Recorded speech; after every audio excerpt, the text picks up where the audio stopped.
for assistive technology in schools.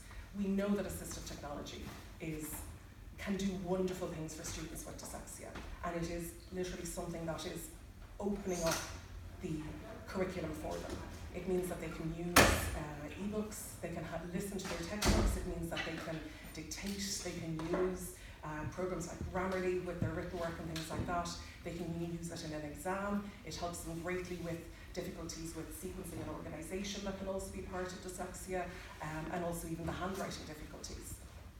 So assistive technology is something we need to, again, embrace, but we need to fund. And we need to not only fund the technology for students, but we really need to give a strong mandate for students to use it in schools, okay? All too often we hear about kids who are told, you can't bring that, you can't use that. And again, it's really not good enough. It is, as Pete said, it's like saying, sorry, we don't want your wheelchair in the classroom. Everyone will want a wheelchair if you get to bring your laptop in and use this piece of technology. We also need a more holistic approach. So we need to really, because of the obvious and what you've heard about in terms of the impacts on self-esteem and mental health, we need to have an integrated approach, and we need to, as I said earlier on, it's not about just teaching people about the literacy difficulties related to dyslexia. It's understanding dyslexia and its impact on the individual holistically.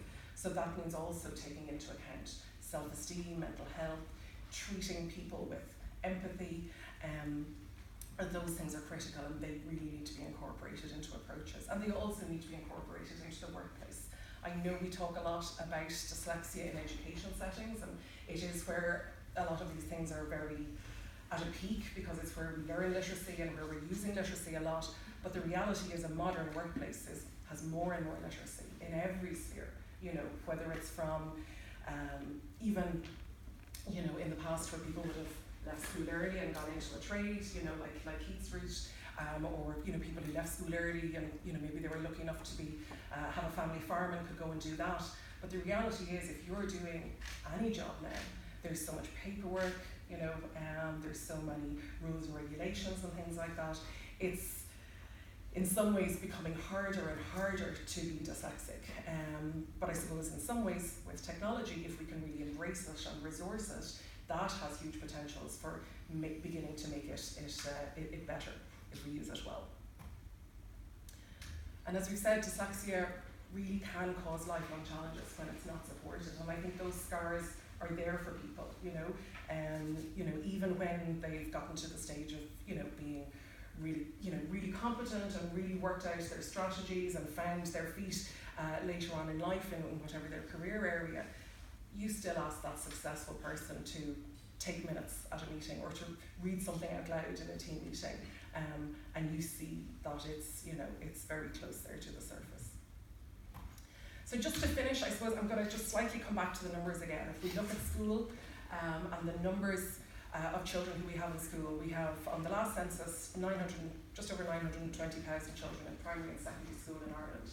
So going on the 1 in 10 statistic that we know is pretty reliable for incidence of dyslexia, that's over 92,000 children and young people who have dyslexia. Okay, we love our GAA. We all know Croke Park. We're talking about filling not just every single seat in Croke Park, but filling the ground, the pitch as well. Okay, so this is not an insignificant number of individuals, and we really need to do more to get it right for them, because if we get it right for people with dyslexia, we get it right for everyone, okay? It's about being empathy, it's about good evidence-based teaching practice, it's about those holistic approaches, it's about differentiation, it's about different methods and ways of assessment and enabling people to show their potential as opposed to making them fit into a box. We need to design our systems to be flexible and to encompass all. And now I'm going to call, just to